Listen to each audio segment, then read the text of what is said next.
اللہ کریم جل جلالہ نے شیطان کو جب راندہ درگاہ کیا، اپنی بارگاہ سے لعنت کا طوق ڈال کر اس کو جنت سے نکال دیا۔ چونکہ یہ بے ادب تھا، متکبر بھی تھا، تو اللہ تعالیٰ کے سامنے اکڑا، مالک کے سامنے اعتراضات کیے۔ اور ایک بات بطور چیلنج اللہ کریم کے سامنے اس نے کہی، کہنے لگا قال فبعزتک، شیطان نے کہا کہ مجھے تیری عزت کی قسم ہے،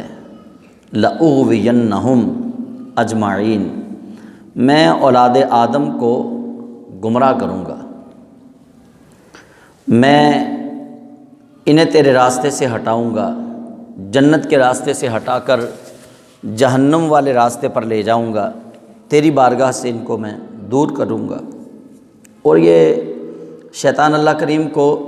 چیلنج بھی کر رہا ہے، اور چیلنج کی کیفیت آپ جانتے ہیں، جب کسی کو چیلنج کیا جاتا ہے تو پھر اس کے ساتھ ہی اگر بندہ کوئی نرم بات بھی کر دے تو چیلنج کمزور ہو جاتا ہے۔ شیطان چونکہ اللہ تعالیٰ کا مقابلہ تو کوئی نہیں کر سکتا، شیطان کو بھی تخلیق تو رب ذوالجلال نے ہی فرمایا ہے۔ ایک طرف یہ اللہ تعالیٰ کے سامنے اس نے بڑک ماری، قال فبعزتک لأغوینہم اجمعین، کہ تیری عزت کی قسم ہے میں ان کو گمراہ کروں گا، اور ساتھ ہی اس نے کہا الا عبادک منہم المخلصین، مگر جو تیرے اخلاص والے بندے ہوں گے نا ان پہ میرا زور نہیں چلے گا۔ تو یہ ایسا شیطان نے چیلنج دیا اللہ تعالیٰ کو، اس کے اپنے چیلنج میں ہی کوئی دمخم نہیں ہے۔ اس کا چیلنج کا جو دوسرا جملہ ہے الا عبادک منہم المخلصین، وہ کہہ رہا ہے کہ میں گمراہ تو کروں گا لیکن جو تیرے ہو جائیں گے ان پہ میرا بس نہیں چلے گا۔ یہی وجہ ہے کہ ہم اولیاء کاملین کا ذکر بھی کرتے ہیں، اولیاء کاملین کی تعلیمات کو یاد بھی کرتے ہیں، اور اولیاء کاملین کو یاد کر کے تسکین قلبی حاصل کرتے ہیں، کیونکہ یہ وہ لوگ ہیں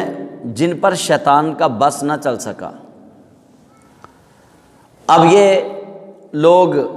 اس وقت ہی تھے جب قرآن نازل ہو رہا تھا، یا قرآن کے نزول کے بعد بھی یہ لوگ پیدا ہوتے رہیں گے؟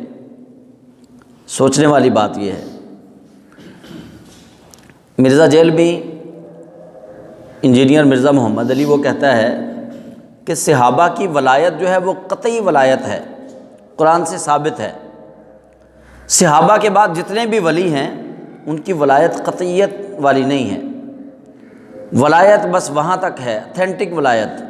وہ صحابہ تک ہے، صحابہ کے بعد ولایت نہیں ہے۔ یہ اس کا قول گمراہی پر مبنی ہے، اور لوگوں کو ایک شش و پنج میں ڈالنے والی بات ہے، لوگوں کو گمراہ کرنے والی بات ہے، لوگوں کو سیدھے سادے لوگوں کو اللہ والوں سے ہٹانے کے لیے مکڑی کا جالا ہے کہ لوگ اس کی بات پر غور کریں، اور اس کی بات پر غور کر کے عقل کے غلام بنیں، اور عقل کے تابع ہو کر یہ کہنے پر مجبور ہو جائیں ہاں یار واقعی صحابہ تو وہ ولی ہیں جن کی ولایت قرآن سے ثابت ہے، صحابہ وہ ولی ہیں جن کی ولایت احادیث سے ثابت ہے، بعد والے ولیوں کی ولایت تو قرآن سے ثابت نہیں ہے۔ تو یہ اس کا ایک مکڑی کا جالا ہے جس کے اندر وہ لوگوں کو پھنسانا چاہتا ہے، عقل کے داؤ پیچ کے اندر، عقل کا جالا ہے یہ۔ تو اس میں جس طرح شیطان نے اللہ کو چیلنج کیا ہے اور ساتھ ہی کہہ دیا الا عبادک منہم المخلصین، اسی طرح اس فتنے کی بات میں، اس فتنے کی بات کے اندر آنے والے، اس فتنے کی بات سن کے گمراہ ہونے والے چند لوگ ہو سکتے ہیں، سارے نہیں ہوں گے انشاءاللہ، سارے نہیں ہوں گے۔ کیوں؟ اس لیے کہ رب ذوالجلال نے جو قرآن کریم میں شیطان کی بات کی ہے، شیطان نے جو اللہ کریم کو چیلنج دیا ہے، یہ چیلنج آپ بھی سمجھتے ہیں کہ نبی کریم صلی اللہ علیہ وسلم کے زمانہ حیات میں چیلنج نہیں دیا شیطان نے، یہ چیلنج شیطان نے اس وقت دیا جب اللہ کریم نے فرمایا اسجدوا لآدم،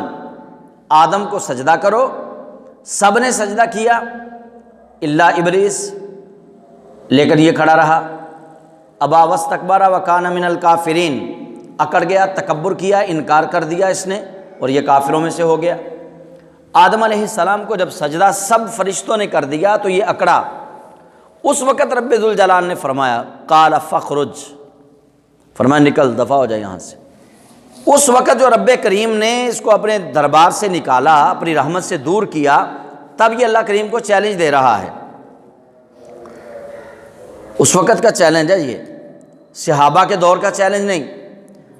شیطان نے اس وقت رب ذوالجلال سے کہا کہ میں تیری عزت کی قسم اولاد آدم کو گمراہ کرتا رہوں گا،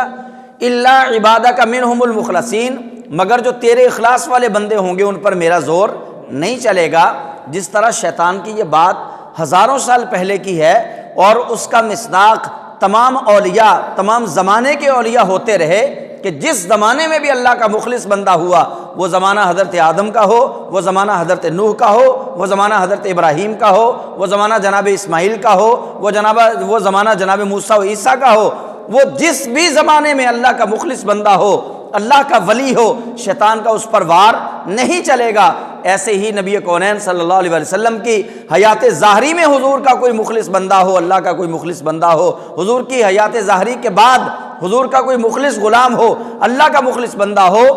کسی پر قیامت تک جتنے بھی اللہ کے مخلص بندے آئیں گے، کسی بھی مخلص بندے پر شیطان کا داؤ نہیں چلے گا۔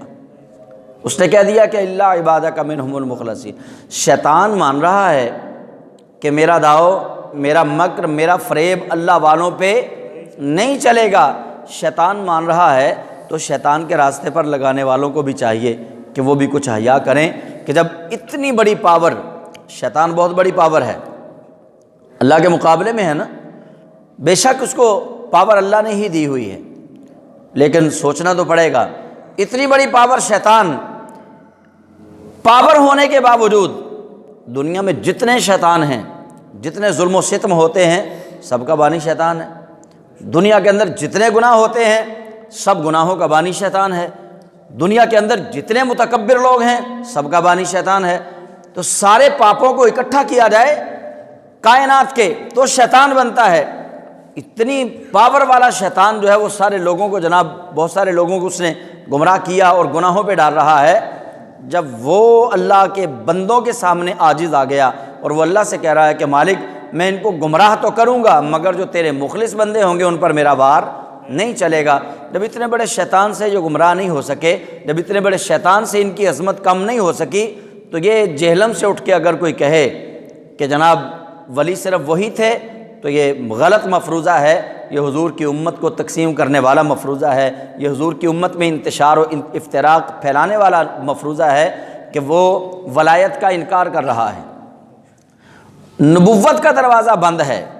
ولایت کا دروازہ تو بند نہیں ہے، ولایت تو قیامت تک رہے گی۔ نبوت کا دروازہ بند ہو گیا، وہ خاتم النبیین، خاتم المرسلین حضرت محمد صلی اللہ علیہ وسلم پر نبوت کا دروازہ بند ہے، اب نبی کوئی نہیں آئے گا۔ لیکن یہ نہیں سرکار نے فرمایا کہ اب ولی کوئی نہیں آئے گا، ولی تو آتے رہیں گے، قیامت تک ولی رہیں گے۔